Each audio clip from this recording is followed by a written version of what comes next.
వీక్షకులందరికీ నమస్కారం. ఉత్తరాంధ్ర ప్రజలకే కాదు, 2 తెలుగు రాష్ట్ర ప్రజలకే గుడ్ న్యూస్.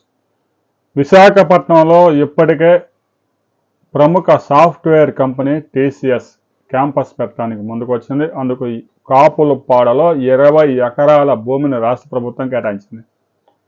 ఎకరా 99 పైసలకే లీజుకి ఇవ్వడంతో వైసీపీ వాళ్ళు విపరీతమైన వ్యాఖ్యలు చేస్తూ ఉన్నారు. 5 సంవత్సరాల వైసీపీ పాలనలో ఒక్క పరిశ్రమ తీసుకురాకపోగా కోడిగుడ్డు మంత్రి పరుపులు పచ్చళ్ళు అంటూ ఎద్దేవా చేశాడు.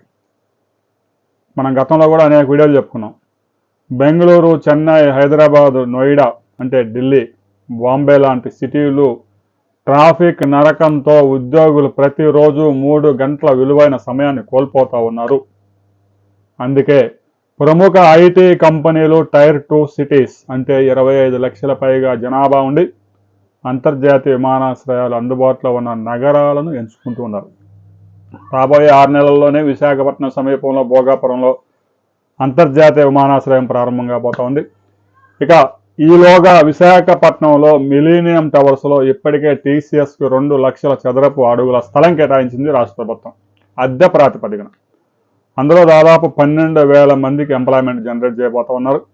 ఇక ఇప్పటికే కేటాయించిన 20 ఎకరాల భూమిలో 18 అంతస్తుల టవర్ నిర్మించబోతా ఉంది టీసీఎస్. రాబోయే 36 నెలల్లోనే దాన్ని పూర్తి చేయబోతోంది. అది గనక పూర్తయితే విశాఖపట్నంలో 60,000 మందికి ఎంప్లాయ్మెంట్, ముఖ్యంగా సాఫ్ట్వేర్ ఇంజనీర్లకు ఉద్యోగాలు రాబోతున్నాయి.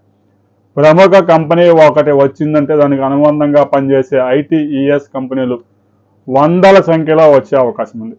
హైదరాబాద్లో ఒక హైటెక్ సిటీ పెట్టడం వల్లే మైక్రోసాఫ్ట్, అమెజాన్, టీసీఎస్, ఇన్ఫోసిస్, సత్యం ఇలా వందలాది ఐటీ కంపెనీలు వచ్చాయి.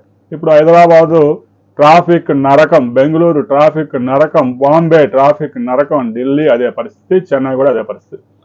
అందువల్ల విశాఖపట్నానికి మహర్దశ పట్టబోతా ఉంది. ఇప్పటికిచ్చిన 20 ఎకరాలతో పాటు మరో భారీ క్యాంపస్ 2 పెట్టేందుకు మరో 60 ఎకరాల కోసం టీసీఎస్ విశాఖలోని అనేక ప్రాంతాలను పరిశీలించింది. 2-3 ప్రాంతాలను పరిశీలించింది. ఇక సెజ్ పరిధిలో భూములు చూపించారు, సెజ్ కాకుండా కొన్ని భూములు చూపించారు. సెజ్ పరిధిలో కనుక భూములు తీసుకుంటే మొత్తం విదేశాలకు ఎక్స్పోర్ట్ చేయాల్సి ఉంటుంది. అలా చేసినప్పుడు మాత్రమే ప్రభుత్వం ఇచ్చే రాయితీలు అందుతాయి.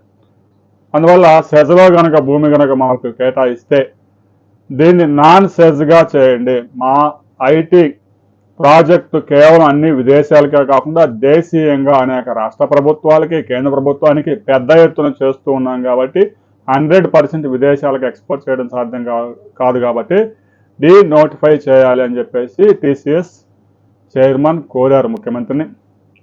ముఖ్యమంత్రి కూడా సానుకూలంగా అంగీకరించారు. రాబోయే కొద్ది రోజుల్లో అది చేయబోతున్నారు. ఇక విశాఖపట్నంలో టీసీఎస్ కార్యకలాపాలన్నీ విశాఖపట్నానికి షిఫ్ట్ చేసే కార్యక్రమం రాబోయే 3-4 సంవత్సరాల్లో జరగబోతోంది.